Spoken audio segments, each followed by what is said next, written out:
Tawag ako sa'yo, pre. Saan na yun? Muwi kasi ako.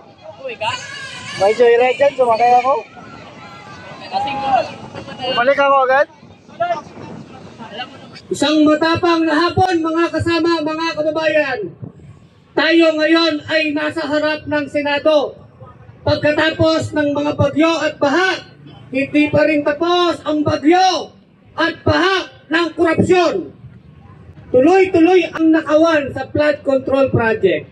Tuloy-tuloy ang nakawan sa port barrel. At ito nga ngayon, habang nagnanakawan araw-araw, bulat, bihi, pipi ang Senado para litisin ang isa sa pinakadakilang magnanakaw sa kasaysayan ng Pilipinas, si Sara Duterte at ang kanyang pamilya.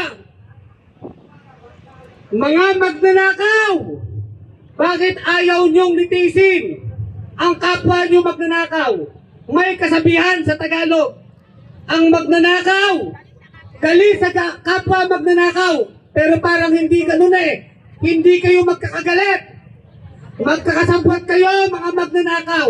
Korte Suprema, nakita niyo ang teknikalidad, nakita niyo ang mga maliliit na detalye, pero hindi niyo nakita ang mga pekeng resibo.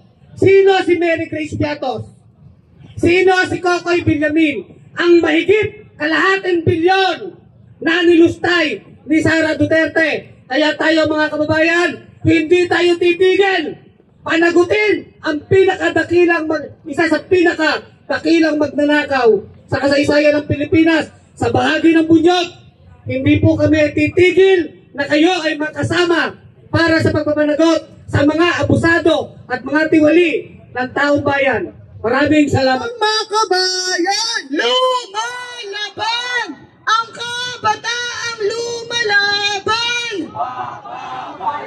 Mga kababayan, narito na naman po tayo sa tarangkahan ng Senado. Kanina, narinig natin ang saloobin ng iba't ibang sektor. Ang mga narinig po natin ay kaparehong saloobin ng mga kabataan dahil kami pong mga kabataan ay nakapaloob din sa mga sektor na ito.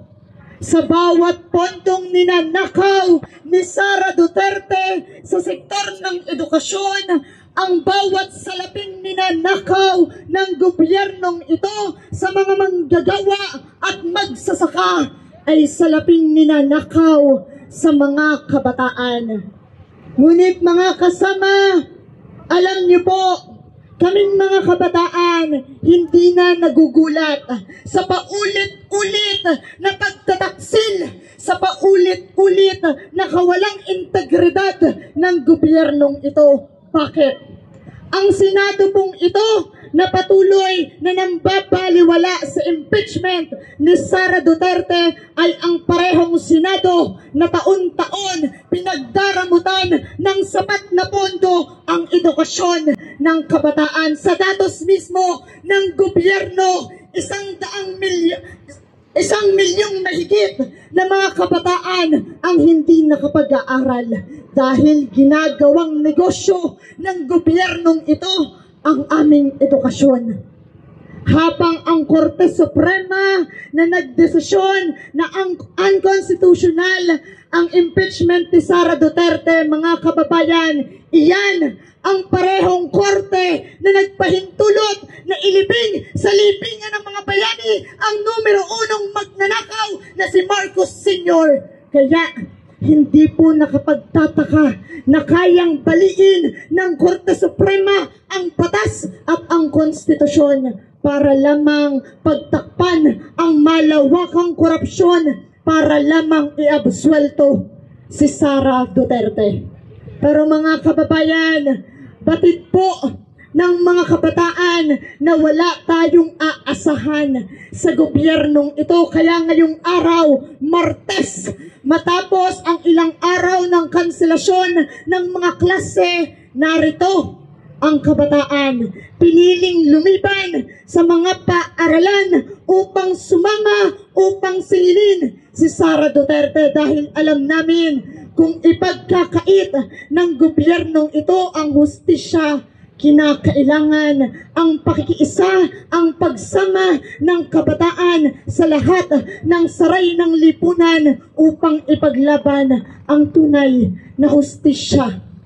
Ngayon mga kababayan, huwag po nating kakalimutan, tayo po, ang ating sama-samang pagkilos ay higit na makapangyarihan, higit na mas malakas sa kung sino mang politiko.